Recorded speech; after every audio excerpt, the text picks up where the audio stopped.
The automaton patrol pivots towards your last known position and opens up. Nothing's there.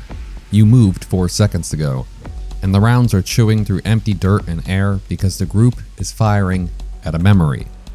It doesn't know that yet. It won't know that until the gray wall in front of it clears. And by the time it does, you're already long gone. Almost every other orbital exists to kill something. But somewhere in the ship management console, alongside those, is a stratagem that does none of that. That's the Orbital Smoke Strike, and it might be the only stratagem that Super Earth built around losing and not winning a fight.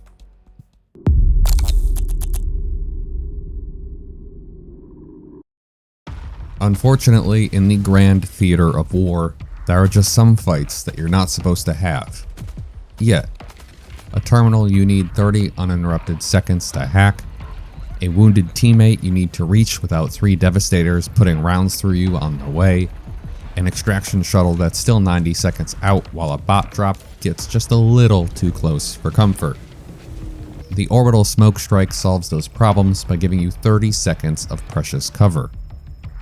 The shell itself is nothing special.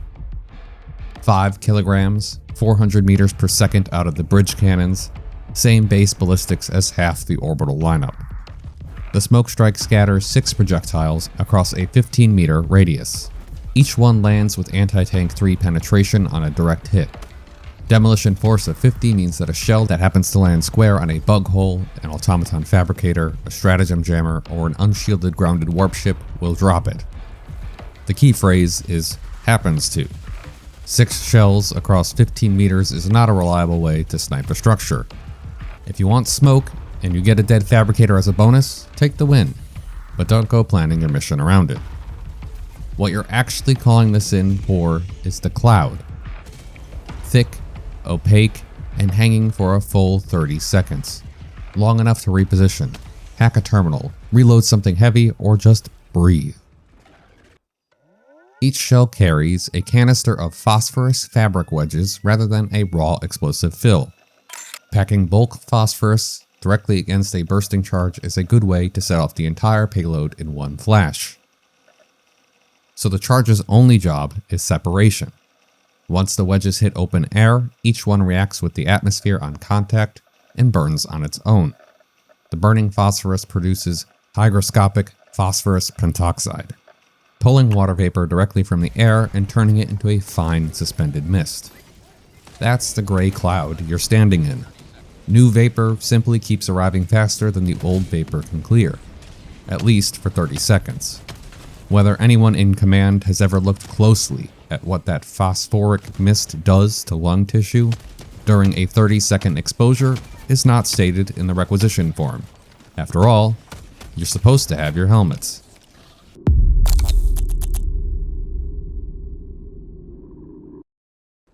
Call-in time sits at 4.45 seconds or 3.45 with the targeting software upgrade, the same flat 1-second cut that upgrade applies across every orbital in the game. Cooldown is 75 seconds at baseline, which puts it near the front of the orbital pack for uptime. The usual morale augmentation brings that to 71, 0G breach loading trims off 10%, drops it to 67.5. Stack everything and you're sitting at just over 64 seconds between throws. For a stratagem that's meant to be a panic button, a reset button, or a give me 30 seconds button, a little over a minute of downtime is generous. Especially when you consider that half of that time is spent with a smoke being active. It unlocks early, level 8, 4,000 requisition slips, which tells you something about where Super Earth expects it to sit in your progression. And it's not a scaling power pick you build a loadout around. It's a utility throw you keep in your back pocket once you have slots to spare. Where it actually earns its keep depends entirely on which enemy is in front of you.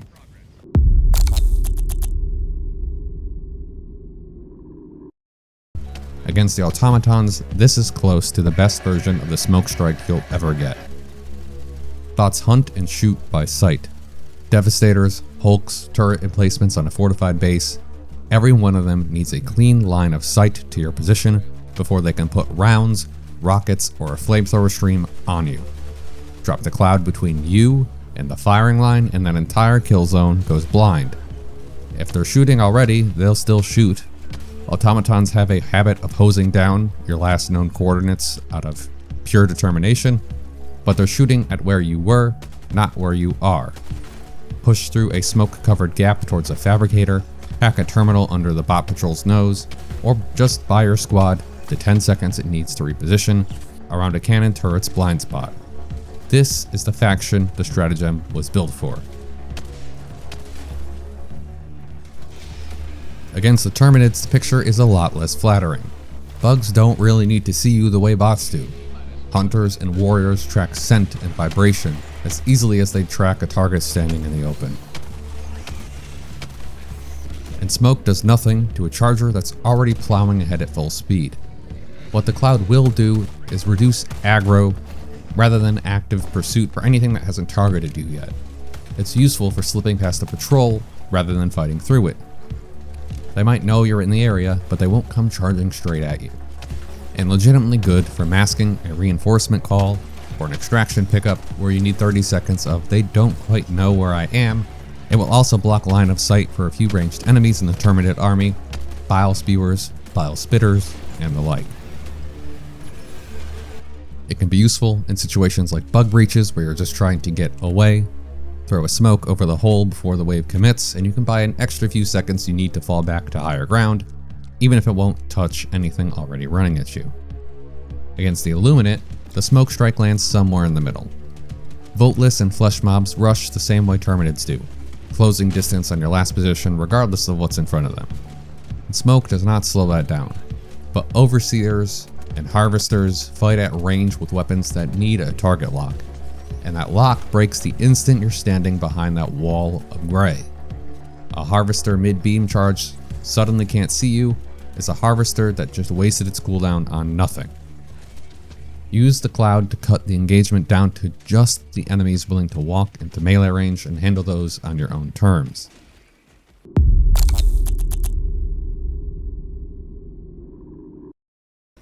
None of that changes what the smoke strike can't do, which is kill anything. It's not a substitute for crowd control, and it's not going to save bad positioning on its own. That's more of a spot for the jump pack. Support weapons with a long reload animation definitely benefit from the added cover. The GR8 recoilless rifle and the AC8 autocannon, all of them leave you exposed for a stretch of seconds that a bot patrol or bug breach will happily punish. Pop a smoke right before you reload, and you're much less likely to be interrupted. It's not a flashy pairing, but it's one of the most mechanically sound ones in the game, especially if you can't cancel out of the animation. Against automaton compounds, pair it with something that finishes what the smoke starts. An orbital precision strike, eagle strike, or any other heavy impact stratagem thrown once you've closed the distance under cover solves just about any problem and quickly. If you're struggling with Terminids, chargers, or hunters already running at you that don't care that it's lost sight of you, stun grenades are the practical answer. Freeze whatever's closing the distance, and you buy 2 or 3 seconds needed to get inside the cloud and put space between you and it before the stun wears off, hopefully leaving it unable to retarget you. Other popular pairings for Helldivers include running it alongside a marksman weapon, like the APW-1 anti-material rifle. It sounds counterintuitive to pick a stratagem that hides you with a weapon built for aiming down a scope at long distance, but the logic holds up.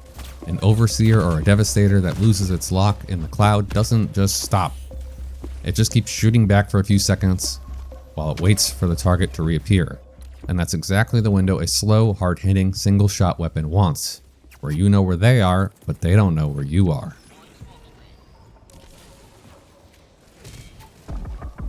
In the end, the Devastator is still firing into the dirt where you used to be standing. It'll keep doing that for a few more seconds, rounds chewing up a patch of dirt that hasn't held a Helldiver since the cloud went up. Servos tracking a heat signature that's already 2 clicks away. Somewhere in its targeting logic, you're still there, and that's the whole trick. You don't have to beat something that doesn't know where you are. Sometimes by the time the gray clears, you're not even there to watch it figure it out. You're already behind it, are gone or closer to extraction, whatever the mission calls for. The terminal's hacked or the dropship's inbound, and you're the reason everyone gets a break from the barrage of lasers.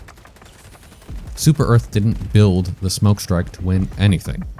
Almost every other stratagem in the lineup ends up with something dead, or optimizes for killing. But this one ends with you still breathing, which by the standards of this war counts as a rare kind of victory. It won't get you a high kill count, it won't make a difference in the after action report to leadership, but the Helldivers who bring it aren't trying to be remembered for the fight. They're only trying to make sure there's a next one.